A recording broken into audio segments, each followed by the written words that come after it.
for today.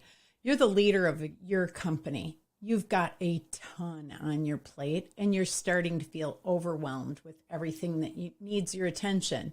The time of year contributes, the kind of years we've had this past couple is contributing, and your mind is racing, but there's no time to stop and think about what you need to do next. This is where delegation becomes critical. In today's 2-minute tidbit, I'm sharing how the EOS Delegate and Elevate tool can help you set you and your team up for success in 2022. You want to start by dividing all the tasks you have into 4 quadrants.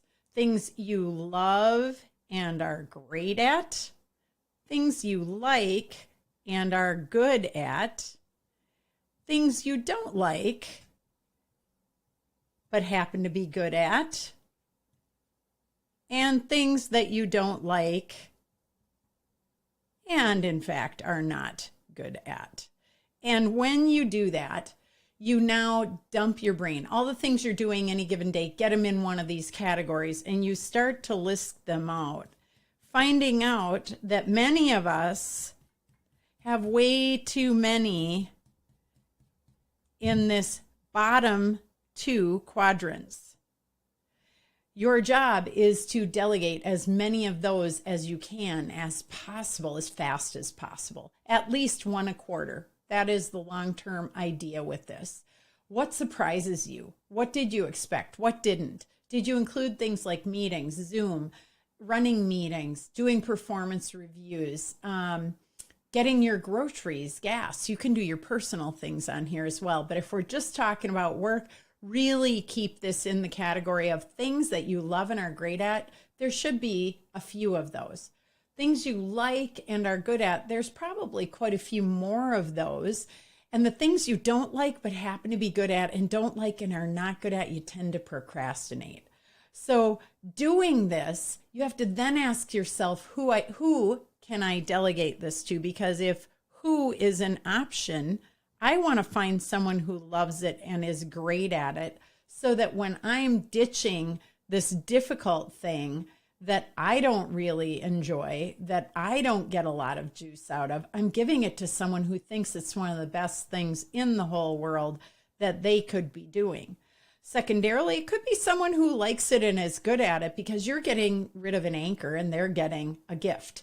So when you do that, you're really truly upping your efficiency, even though no one's going to do it exactly the way you do, which is a lot of why we hang on.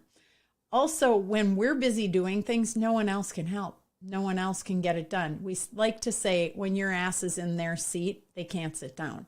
So they aren't the ones who can be in that seat to drive the change or make the difference. Often tasks you don't enjoy are things that other people in your team do thrive at. So using this tool relative to 2022 is also critical, because we're at this part in history where talent is difficult.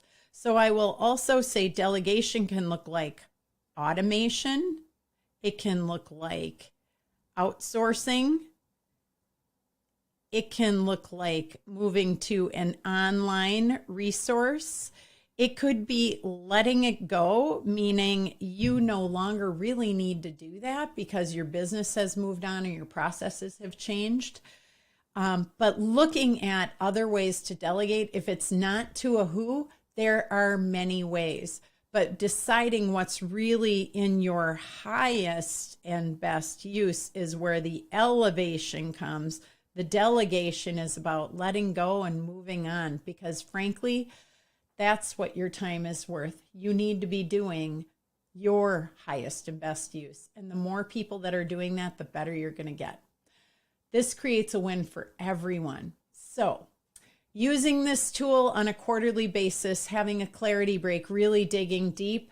This is important stuff, people. Don't let it be a nice to have. Make it your must have.